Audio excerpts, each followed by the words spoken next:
अच्छा तो बेटा, अब मैं इसका बकिया हिस्सा सुनाता हूँ।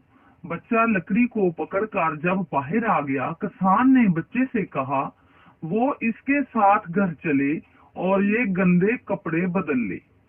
इस पर इस बच्चे ने कहा, आपका शुक्रिया, मैं वालिद साहब जो मेरे वालिद साहब हैं मेरे लिए परेशान होंगे। उसने एक तरफ दौड़ लगा दी।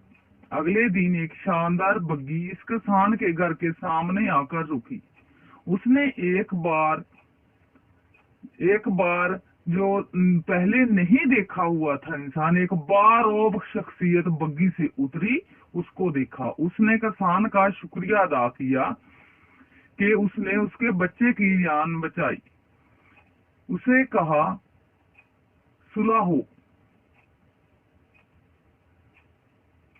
इस पर किसान ने कहा कि मुझे किसी सिले की जरूरत नहीं। मतलब वो उसके बदले की डिमांड कर रहा था कि मैं आपको बदला दे देता हूँ, मेरे बच्चे की आपने जान बचाई है, मैं इसका बदला दूं।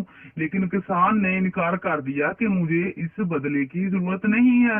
यानी वो कुछ पैसा देना चाहता होगा, कोई हेल्प करना चाहता होगा, तो उसके बच्चे की जान बचाई उसने। मैंने अपना फर्ज निभाया था, मेरी जगह कोई भी होता वो यही करता। मुझे किसी सिले की जरूरत नहीं। बहुत इसरार पर भी किसान ने कुछ सिला ना लिया। आखिर मायूस होकर जाते जाते इस रईस की नजर इस किसान के बेटे पर पड़ी, जो कुछ वक्त पहले इनके पास आकर खड़ा हो गया था। इस रईस ने पूछा, जी आपका बेटा है? किसान ने मोहब्बत से उसके सर पर हाथ फेरते कहा, जी जनाब, जी मेरा बेटा है। रईस ने कहा, ऐसा करते हैं, इसे अपने साथ लंदन ले जाता हूँ, उसे पढ़ाता हूँ।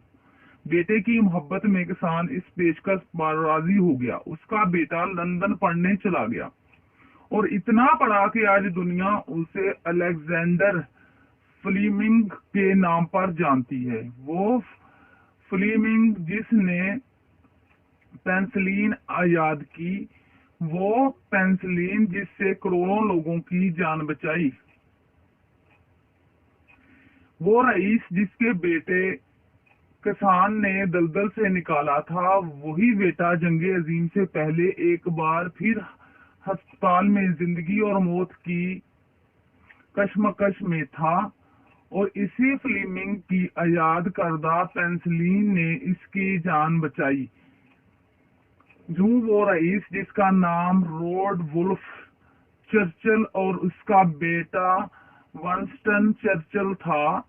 पापा जान, तारीख पढ़ते हुए चर्चिल नाम कई बार पढ़ा है। वही चर्चिल, आमना ने हैरानगी से कहा। जी बेटा, वो चर्चिल जो जंगे अजीम दोम में बरतानिया का वजीर आजम था। उसे मर्दे आहन भी कहते हैं। उसका कौल है कि भाई का काम करें क्योंकि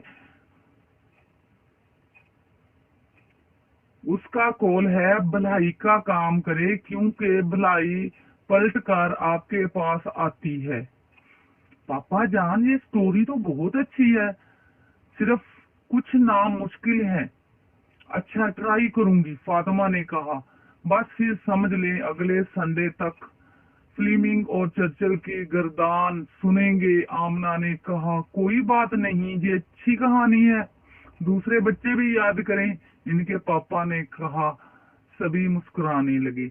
ये थी कहानी बेटा, इसमें आपको क्या सबक हासिल होता है, मुझे जरा बताएंगे आप? पापा, हमें इससे पता चलता है कि नेकी का बदला हमेशा नेकी से ही देना चाहिए। अगर कोई किसी के काम आए बुरे वक्त में तो हमें उसके भी काम आना चाहिए। जी पापा, इसका मतलब यही है, हमें नेकी का बदला नेकी से देना चाहिए और दूसरों के काम आना चाहिए। बहुत अच्छा बेटा, मेरे बच्चों को समझ आ गई, मैं बहुत खुश हूँ। मेरा बेटा, ये बात हमेशा याद रखना, किसी की मुसीबत के वक्त मदद करना बहुत अच्छी बात है। मेरा बेटा, किसी को मुसीबत में तन्हा नहीं छोड़ना चाहिए। बेशक वो उसका बदला दे सके या ना, लेकिन अल्लाह ताला तो देख रहा है ना, रब तो उसका बदला देता है। हमेशा हमेशा नेकी का बदला नेकी ही होता है। ठीक है बच्चों, चलो अब घर चलते हैं, कहानी का एंड हुआ।